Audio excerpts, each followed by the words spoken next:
Meet Alexandra Blair, a well-known astrologist who is here with us today to share her paranormal experiences, including the kitchen caper, trickster entities in her bedroom, and how she overcame her fear of the paranormal. So let's get into our interview with Alexandra.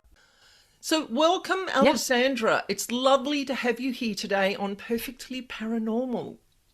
thank you so much, Anna. I'm really excited to be here, and it's a lovely day to talk paranormal.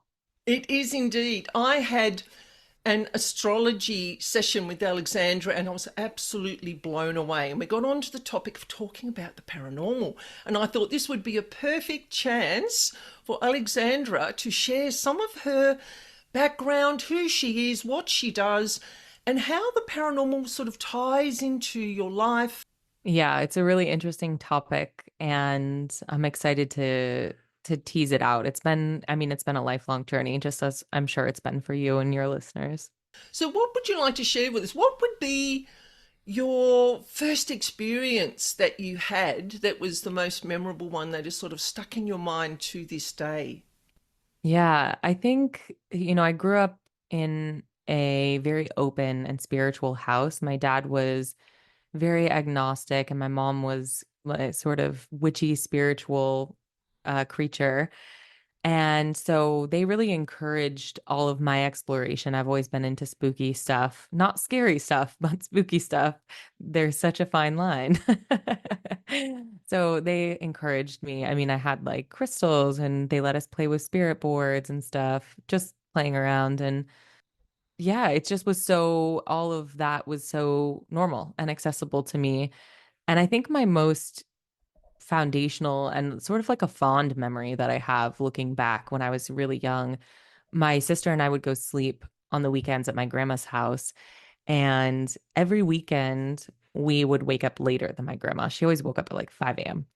And she was such an awesome lady. She would let us drink black coffee and play poker with her till like 2 a.m. And then she'd be waking up at 5 to make us breakfast.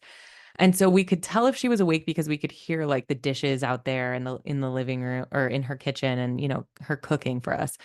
And there were so many occasions when my sister and I would hear her making stuff in the kitchen and we would sneak down to kind of go surprise her and find an empty kitchen. Like that happened so often that we for sure heard that stuff happening and then creeped out. And it never felt dark or dangerous or anything. It was always just like, whoa, what is that? What is that all about? And that is one of my earliest and fondest memories of my sister and I both experiencing that together. Wow. So you work as an astrologist. So do you find that the paranormal ties into your work, or is it a component of your understanding of how the world works? Certainly both of those things. So definitely a huge part of my work is client work. And so I meet often with clients who have a wide range of experiences with the paranormal, just like you do, and a wide range of spiritual practices and experiences working with, deities, beings, ancestors, spirits of all kinds. It's really fascinating to hear people's stories and to map it onto astrology. I love doing that and talking about that. And it's certainly a part of my work. I'm a polytheist, so I work with a number of different deities, and I work with Apollo in the context of my astrology work because Apollo has a special connection with astrology and with divination. And I really think of astrology as a form of divination.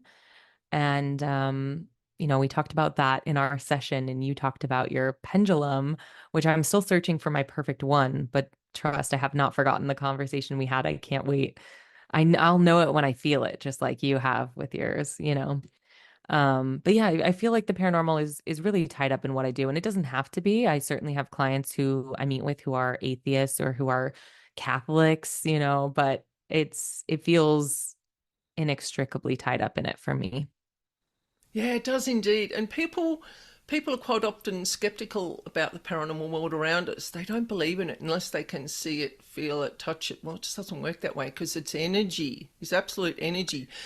Do you find that when you go places, because you are what I would call an energy worker, you work with astrology, you work with the planet, you're working with universal energy, do you ever find that you go into places or that you have energy beings following you home or that you're aware of them in places?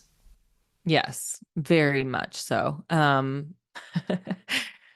Yes, and in many different ways throughout my life.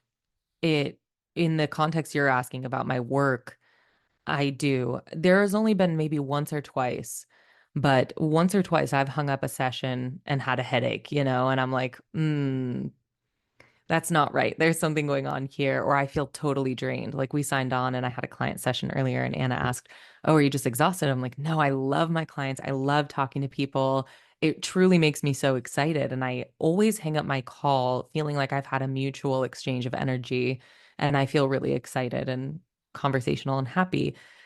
Maybe once or twice I've gotten off a call and I felt like there was something siphoning, there was something sucking, there was something not right about that interaction. So in the context of my work, it's pretty rare, but certainly in the context of my paranormal experiences in life, I feel like that happens pretty often.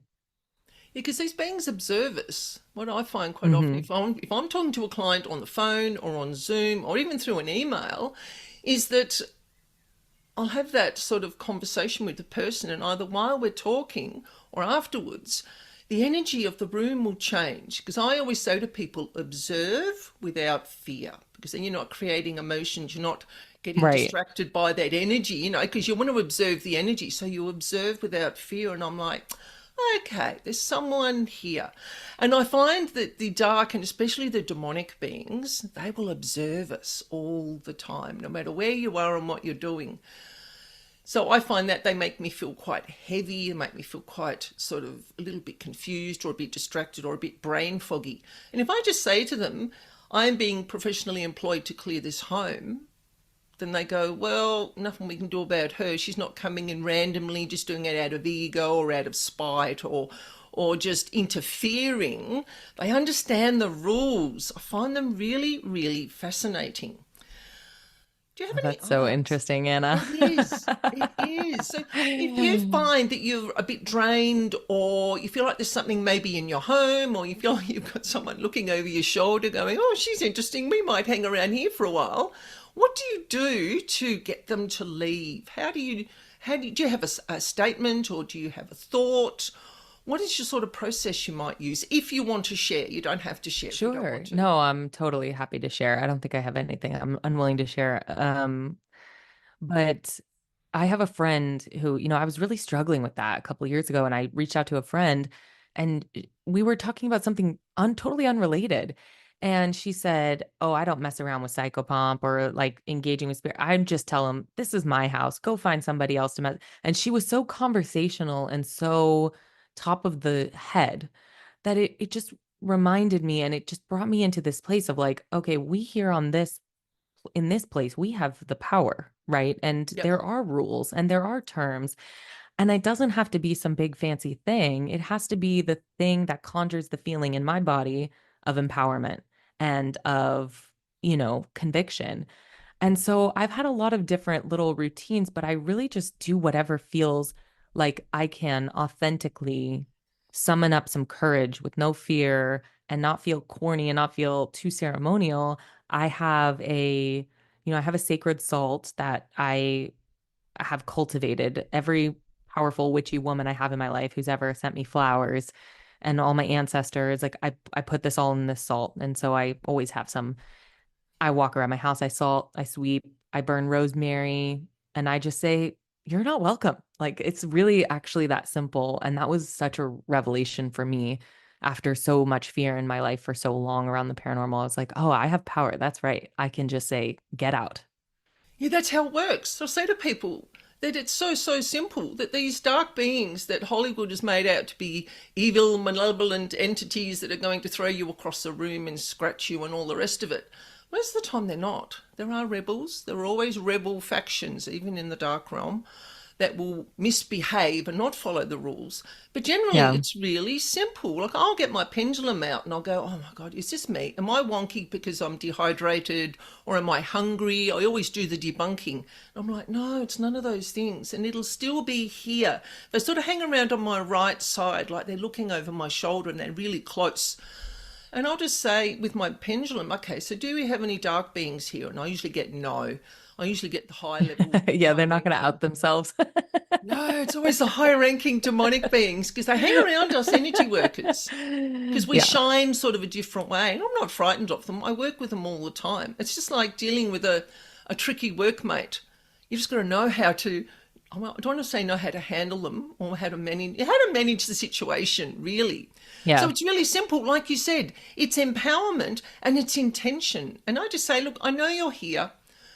I'm going to be clearing this house at such and such address for this person's name. And you're not going to be hurt or harmed. You just need to move house. Go down the road, go next door, go wherever it suits you, because they're simply going to leave and go to the next place that has the vibration that they're Hmm. after. And once they realize I'm not a threat, because God love them, they see us human beings as a threat sometimes. Who knows why? You've got these big, powerful beings that they're really quite insecure. And I might get a slap later for saying that. Wouldn't that be funny? I will do a post edit if I do get a slap. I don't think that's being inappropriate. They're really insecure and they think that we're going to hurt or harm them or we're going to threaten them in some way. And I'm like, no, I've been employed to do this work. I treat you with respect.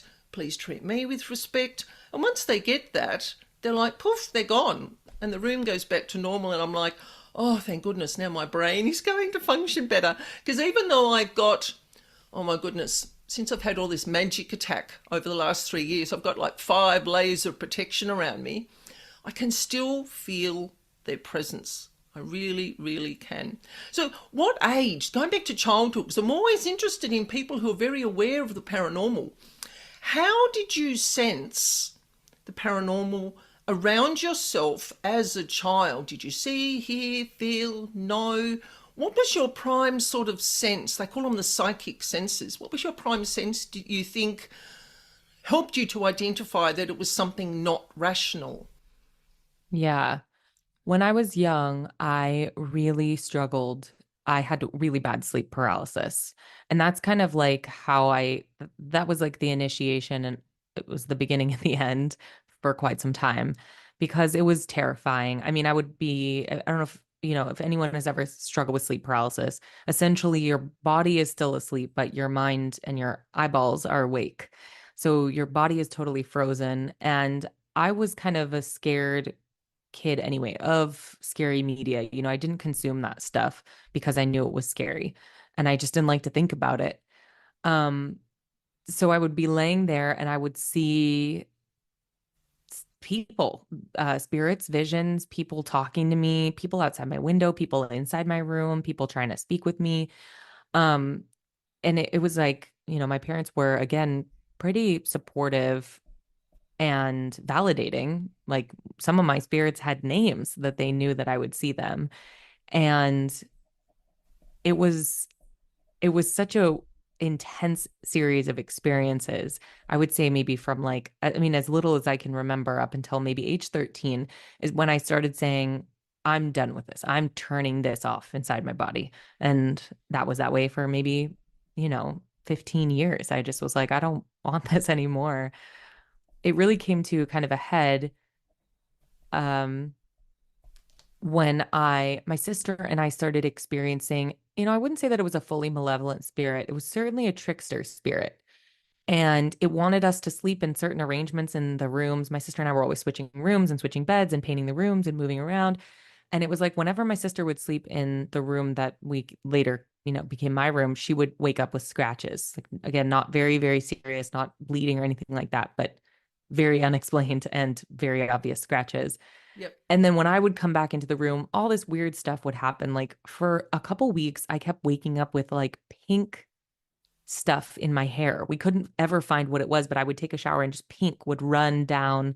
So it was like this weird trickery that was happening in our house, and everyone knew it. And again, was very like we would talk about it and make jokes about it. and we would just switch the rooms again.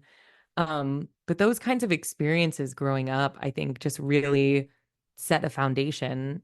And even I spent a long time as like an atheist, but I always thought it was so funny when you're in a social situation and someone says, have you ever seen a ghost? You know, it's so funny. I don't even, it's like if you ask me that question lovingly, I'm just like, oh, haha. And we just, it's just, it reveals that the paradigms are so different because of the wealth of experiences that I feel like I've had in my life. I'm like, we don't have time. No, it is quite funny, isn't it? People just, Yeah. they're so interested, but when you start talking about it, it's almost they just turn off instantly. Yeah. I find that happens a lot, is that people want to know. Like, I can give a kind of example. I know people that love paranormal movies, but when I make it real, they're like, oh, no, no, Right. no, we can't talk about that. No, no, no, no, no, it's not real. I'm going, but yeah, it is real. It's part of the environment. Now, I wrote something down that I wanted to ask you. Do Yeah. you think you knew that when you were young, you were going to be doing some sort of energy work as you got older? Do you think it was part of who you are, what you were born with? Do you think that being an astrologist, was that your first point of call as your introduction to working with the energy world? Or did you, like me, I went through doing palmistry, numerology, card reading, and then I found pendulums, and then I found the house healing, which I'd always kind of been doing, but not on a professional level. So what was your first point of Yeah. call or entry into that energy work? Yeah, when I was younger, I was so unprepared, and even though my parents were supportive, they really did not have the foundation to help me understand the experiences I was having um at all. And I turned that off. I said I'm an atheist for 15 years and just like shut it down and was like I'm not going to believe in anything and I'm not going to indulge anything.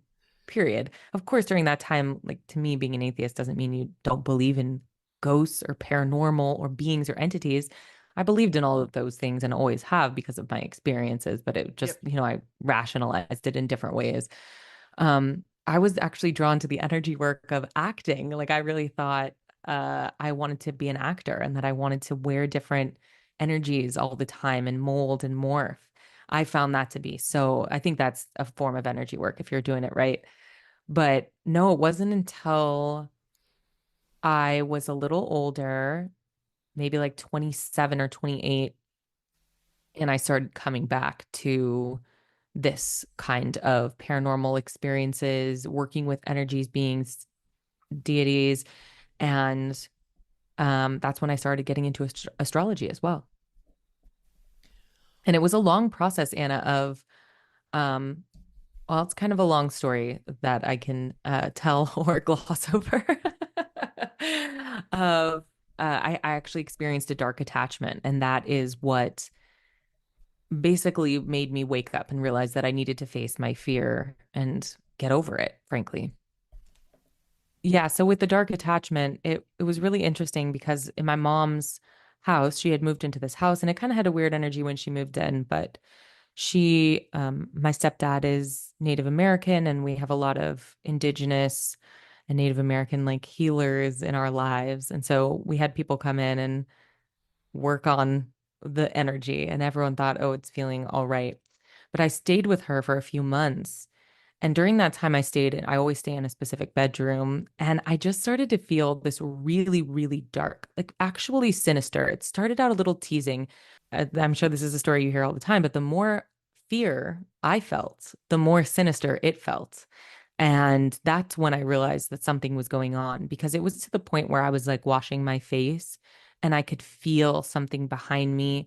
I was waking up in the middle of the night hearing laughter, like in feeling watched, and I could see it. It was like a pit of darkness. It was a spot of darkness in the room that was darker than the rest of the room all the time, often like pressed up in a corner, weirdly enough.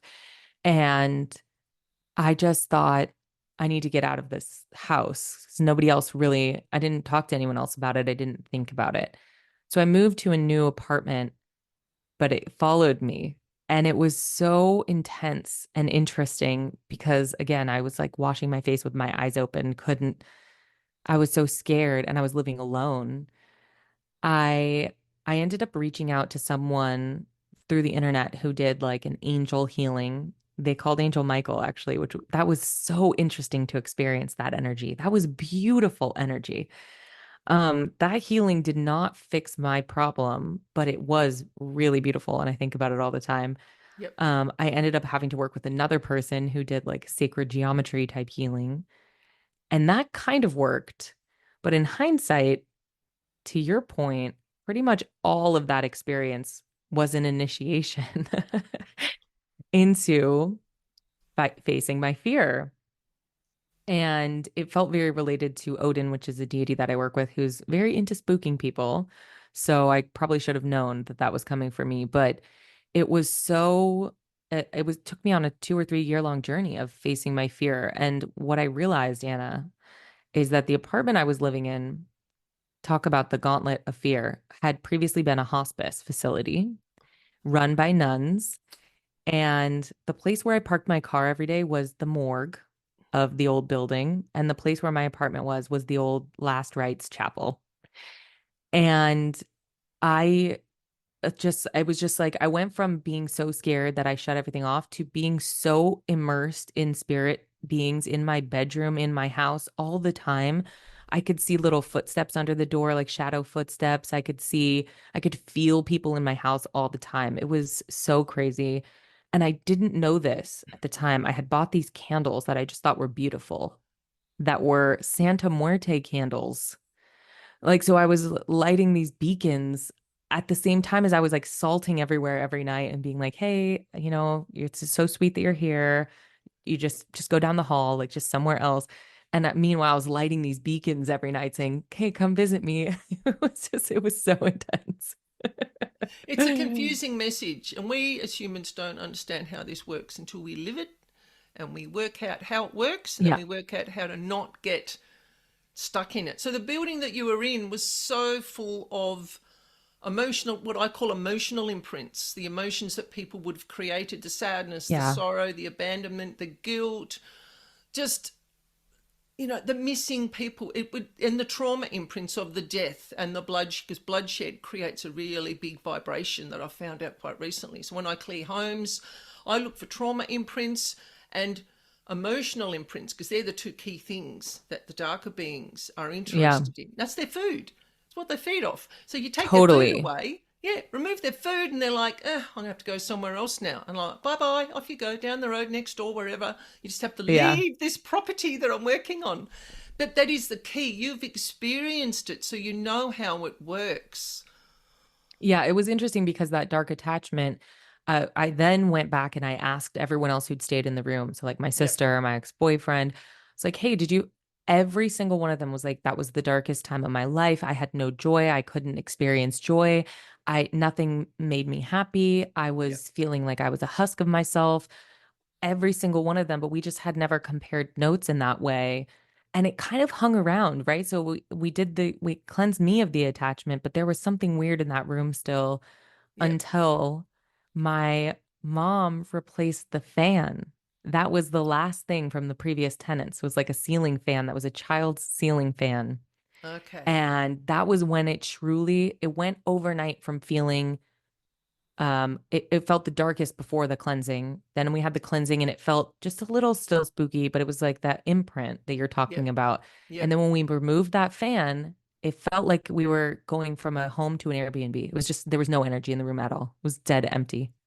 Yeah, nice, nice. And I love it when people can feel the difference. They can feel that change. And it helps them when they move into new flats or new apartments or new homes, or they go to people's places and they're like, I can't sit here. There's something really weird here. I'm going to go and sit there. And you compare the two locations, and it makes your life easier when you're aware of the energy world that is around us. I find it totally fascinating. And that's why I created this podcast, to help people understand how it works in a non-fear based way. Because really and truly, it is mildly frightening. I can't say it's not frightening at all. But once you understand it, you go, is that all? That's what people say to me all the time, those three words. Is that all? I'm Yeah. like, yeah, it's a really, really simple message when you understand homes and beings and how they work. Absolutely. I mean, even because of that experience, I had met my partner around that time, and he would come in for the weekend, and we had a little series that we would do where we would just stand in the dark for as long as we could stomach it, because we were both trying to work on fear. Yep. So I had like a closet that was like it just had it had an interesting energy to it. So we'd go stand at the door of the closet and we'd look into the closet in the pitch dark, and we Yep. just described to each other what we were seeing and feeling. Like I was like, "Are you feeling it like kind of pulsing? Are you seeing those like red sparkles?" We didn't know what we were doing. And we graduated to doing that outside and like going out into Yeah. the woods at night, and just it once you look that in the face, it's so dismantled of its power. And, I have a lot of friends who are into spiritual stuff, and sometimes people will say, "Oh, I feel something negative." And the beauty of having done all that work over so many years is that I can say for sure when something negative is there or not. And I can say, "No, that's not negative, that's fear. But let's stand here for a minute and you can sit in it and we can experience it and talk through what is happening." And of course, then if there is something scary, I know for sure when it's happening and I get out of Dodge. But it's been such an empowering thing to do, is to just look it right in the face. And I had sort of a culminating moment like in the past few months where I sat in the pure dark and I like did a little meditation, and I just sat there in pitch dark in a place that I knew was kind of had energy to it. And I was like, wow, I've just come totally full circle. Yeah, absolutely. And a lot of the time, these dark or demonic level beings were they're just a heavier version of the dark energy beings. Like they're just Yeah, interested more in the really heavy negative emotions in places. They give us humans what we want to frighten us. They see the yeah. movies we watch. They read the books. They watch how we want to respond to their presence. So therefore they will give it to us because we create the food they want. Absolutely. Absolutely true. And I wonder, like, what would you describe as, something I experienced in my apartment that I still kind of can't figure out is that I actually got it on film, on footage, a shadowy like figure, a being that was there. It felt neutral. I mean, it didn't feel negative or anything, but is there some kind of specific way that you would talk about an entity that's in that state? I just call them the observers. Now, Mm, I don't really talk about extraterrestrials very often. They like to be called cosmic beings because ET is a little bit disrespectful, so I was told to call them cosmic beings. They are amongst the plethora of spirits, elementals, dark and demonic beings. They are part of the energy that is present on Earth, within the Earth, around us, in all the places that we go and all the things that we do. We are being observed all the time. People talk about the Hat Man, and I think of him as an observer. They're like, he just stands at my door. He doesn't come in.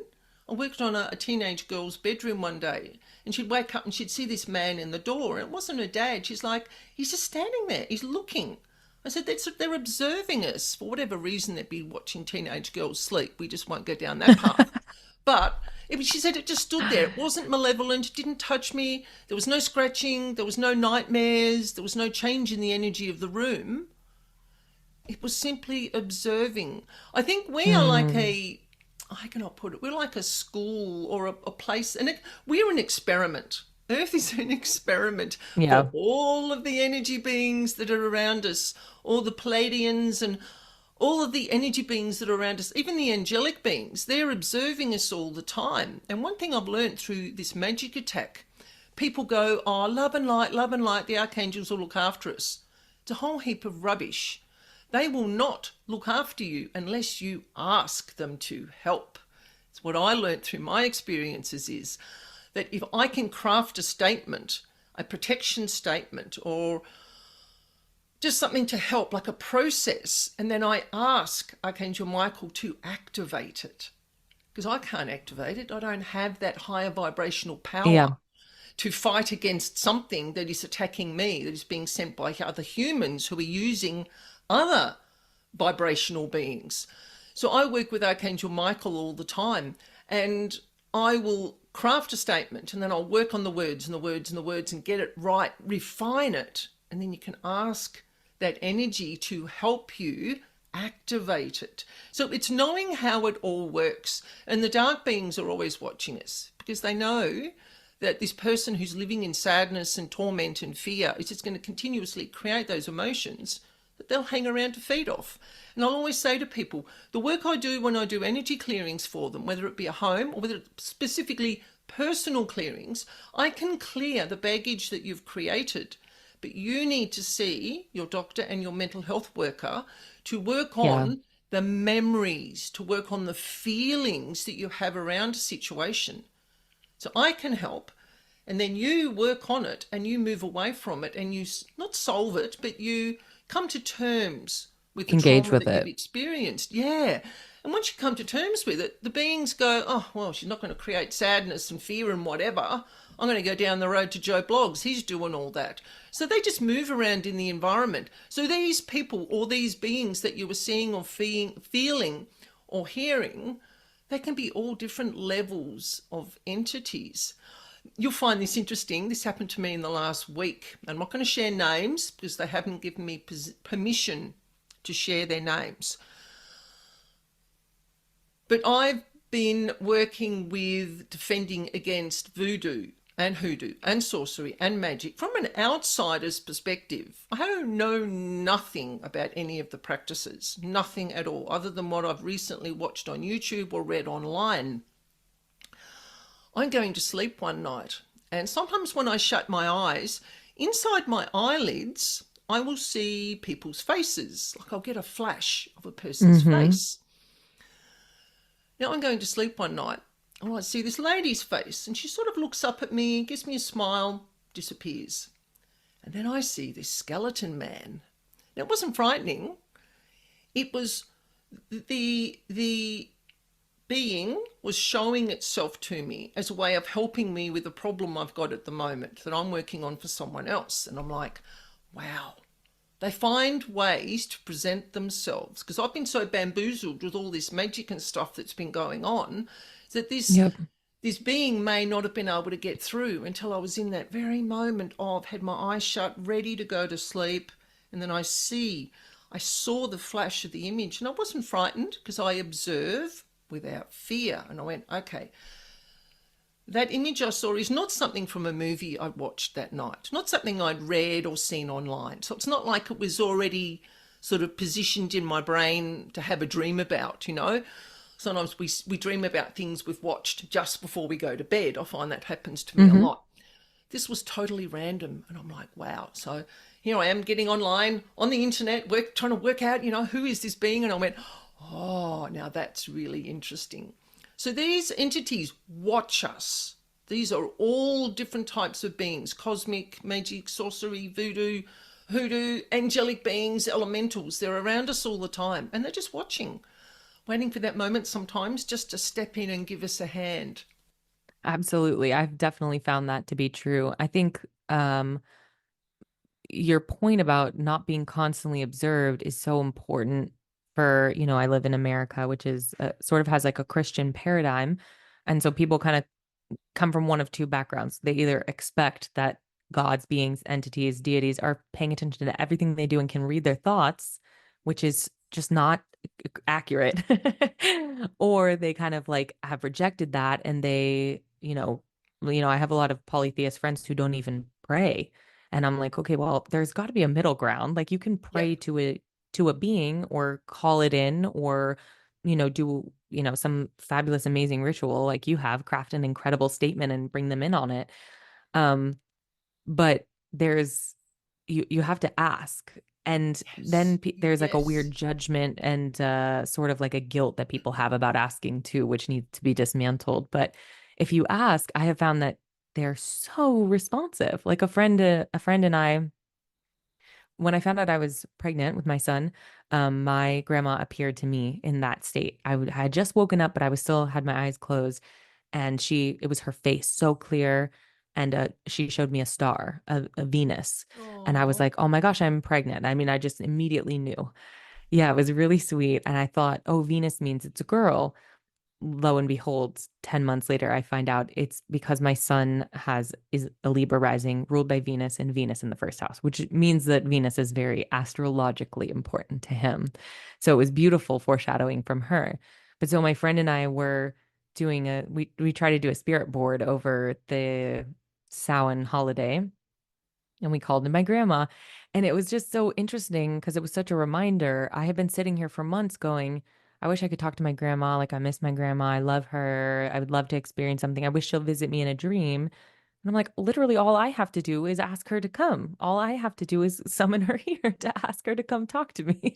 And she was Yes, you there. do. It is so, Yeah. so simple. Yeah. You don't have to It do was really fancy sweet. meditations. Yeah, I say to people, if you don't want to sit and meditate for an hour, don't. Shut your eyes or look at their photo. If you really miss someone, look at their Yeah. photo Yeah. and just tune into something that they did with you, maybe a hug or cooked you your favorite meal or a conversation. They're there all the time. All the dimensions Totally. all overlap all at the same time. It kind of blows Yeah, my that's so brain. sweet. But She loved molasses cookies. I'll cook her molasses. I'll bake her some molasses cookies. I will say, I'm sure your listeners know, like the spirit board, we did not just do that willy-nilly. We took many a precaution, and we spoke with Eric from the Spirit World Center, and he gave us like some very ironclad yeah, rules. So we took our precautions. yeah, definitely. I've had some interesting experiences when I made my own Ouija board. I thought I'd be quite crafty and had let something very nasty into my house many years ago. This was in the Oh early no. days. So I tend to avoid any of the boards or anything other than using a pendulum. That tends to be my thing. Yeah. But I don't judge other people for using them. I just know that because Yeah. I'm such a paranormal addict, is that I just seem to attract these beings, the darker beings, because that's where my fascination and my focus is. They hang around. Yeah, they're Yes, interested in you. they They're like, are, and what's I'm going on over interested here in with them. this one? I can't help it. I can't help it. I just find them because everyone gives them a hard time. I always put them down, and they're going to do this and do that, and there's that paranormal horror and all this, the adrenaline rush that people want. But they're not like that. They just feed off what we create. So if you don't create it, you're not going to attract them. It's such an Simple, important reminder. simple, simple, simple. Did you have any other experiences you wanted to share, or I think those are my main yeah, experiences that I've had with paranormal entities. Like yep. mostly it's just feelings nowadays. I hope I can get back someday to seeing again like I used to. And I've had a few experiences like that, especially in my deity work. Um, but yeah, it's just been really, really empowering to dismantle that fear. I would recommend that to anyone. Find some lovely professionals like Anna who can help you with protecting and feeling protected, because the most important part is that you actually feel protected. You have to feel confident. You have to feel in charge. And if you don't, that's where there is an issue. So, work with those trusted professionals. But it's been an incredible experience to challenge that and dismantle that over the past several years. That's wonderful. And it's wonderful to hear from someone who understands it and's come out the other side and gone, you know what? It's all okay. I can deal with it. It is what it is. They're just around us and we just make the most of it. Yeah, absolutely. It's terrifying while you're in it. And that's why I think the work you do is so incredibly important, because you give people hope in a time when a lot of people have been to, as you said, quite brilliantly, every specialist, every medical professional, every mental health professional, and they feel totally hopeless. So I think your work is really special. Thank you. Thank you so much. It's been You're welcome. wonderful. Thank you Oh for my having me. gosh. It's been really lovely. You are a pleasure, a total pleasure to speak That's with, so really sweet. and Thank you, Anna. truly. I feel the same. You're so lovely. So, would you like to tell the listeners about your business offerings and how they can contact you? Yeah, absolutely. I am reachable at Nine Lives Astrology on Instagram. It's the number nine lives astrology. And I have a website, ninelivesastrology.com as well. And you can reach me there. And I do all kinds of astrology readings. I talk with a lot of spiritual practitioners, help them learn about their lives and the cycles, these energetic cycles, like you talked about, coming around to, you know, from atheism to astrology, for example, like that's a very clear cycle we can map out. And I can totally see when people are dealing with spiritual stuff or stuff outside their control. It's really, really fun to look at astrology. So definitely people can check that out on my website, and I post some interesting informational content on my Instagram. Yeah, cool. It's been wonderful. It's been so wonderful having you here today with us, Alexandra. Thank you so much for being here on Perfectly Paranormal. Yeah, thank you so much. Thanks for having me, Anna.